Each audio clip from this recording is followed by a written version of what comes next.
Hello friends, একটা গুরুত্বপূর্ণ update নিয়ে তোমাদের সামনে হাজির হয়েছি। ইতিমধ্যে তোমরা যারা বিএড ক্যান্ডিডেট রয়েছো, অর্থাৎ বিএডের যে ট্রেনিং প্রাপ্ত যে ক্যান্ডিডেটরা রয়েছো, তোমরা যে প্রাইমারি টেটের জন্য অ্যাপ্লিকেবল নও বা এলিজিবল নও, সেটা কিন্তু জানিয়ে দেওয়া হয়েছে। সুপ্রিম কোর্টে তোমাদের যে আর্জি ছিল, সেই আর্জি যে খারিজ করে দেওয়া হয়েছে, বিএডদের বিপক্ষেই গেছে সেই রায়। তোমরা জানো যে 11ই আগস্ট 2023 সালের যে তোমাদের রায় এসেছিল সুপ্রিম কোর্ট থেকে, বিএডদের প্রাইমারি টেটের জন্য অ্যাপ্লিকেবল নয়। তো সেই জন্য আবার বিএডদের থেকে যে ক্লারিফিকেশনের মামলাটি হয়, সেটাও কিন্তু সুপ্রিম কোর্ট থেকে ইতিমধ্যে খারিজ করে দিয়েছে। এবং এই ইনফরমেশনটা অ্যাটমিক এনার্জি এডুকেশন যে সোসাইটি রয়েছে মুম্বাইয়ে, সেখান থেকেও কিন্তু আবার ফার্দার জানিয়ে দেওয়া হয়েছে।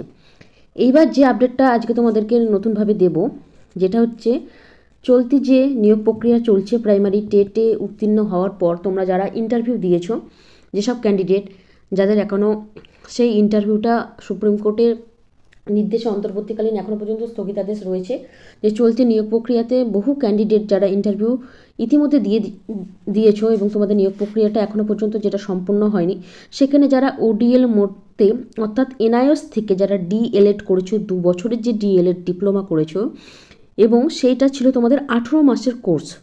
এই 18 মাসের যে ডিএলএড কোর্স করেছো এনআইএস থেকে, যেটা কন্ডাক্ট করা হয়েছিল, সেই এনআইএস থেকে যে কন্ডাক্ট করা হয়েছে সেই ডিগ্রিটা কিন্তু ক্যান্সেল করা হচ্ছে। অর্থাৎ 2 বছরের যে ডিএলএড কোর্স করার কথা এনআইএস থেকে, সেটা 18 মাসে কমপ্লিট করানো হয়।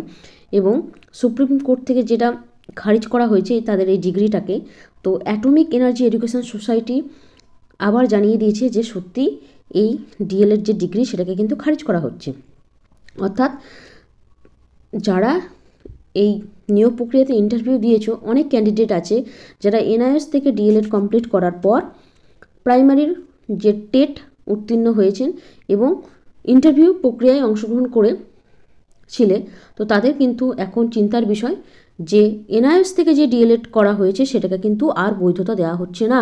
এটা সুপ্রিম কোর্ট থেকে জানিয়ে দেওয়া হয়েছে, সর্বোচ্চ আদালত থেকে।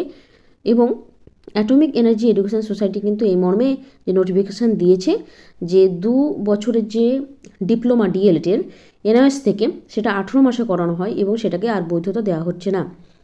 তো এই বিষয়ে যে 18 মাসে ডিএলএড কোর্স করার পর প্রাইমারি শিক্ষকের জন্য তারা আবেদন করেছে এবং ইতিমধ্যে অনেকে ইন্টারভিউ দিয়েছে, টেট উত্তীর্ণ ছিল এবং এনআইএস থেকে তারা ডিএলএডটা কমপ্লিট করার পর ট্রেনিং প্রাপ্ত হয়ে তারা কিন্তু অনেক ক্যান্ডিডেট ইন্টারভিউ প্রক্রিয়ায় অংশগ্রহণ করেছিল। তো সর্বোচ্চ আদালতে তারা পুনরায় আবার আপিল করতে পারে এই বিষয়ে।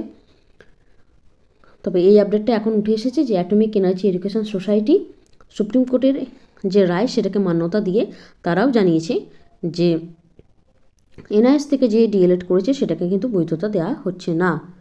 তো পরবর্তীতে এই নিয়ে আরও কি ফার্দার আপডেট আসে তোমাদের সাথে শেয়ার করব। এখন এই আপডেটটা ছিল তোমাদের সাথে শেয়ার করে দিলাম, পরবর্তী ভিডিওতে এরকম আপডেট নিয়ে আবার আসবো।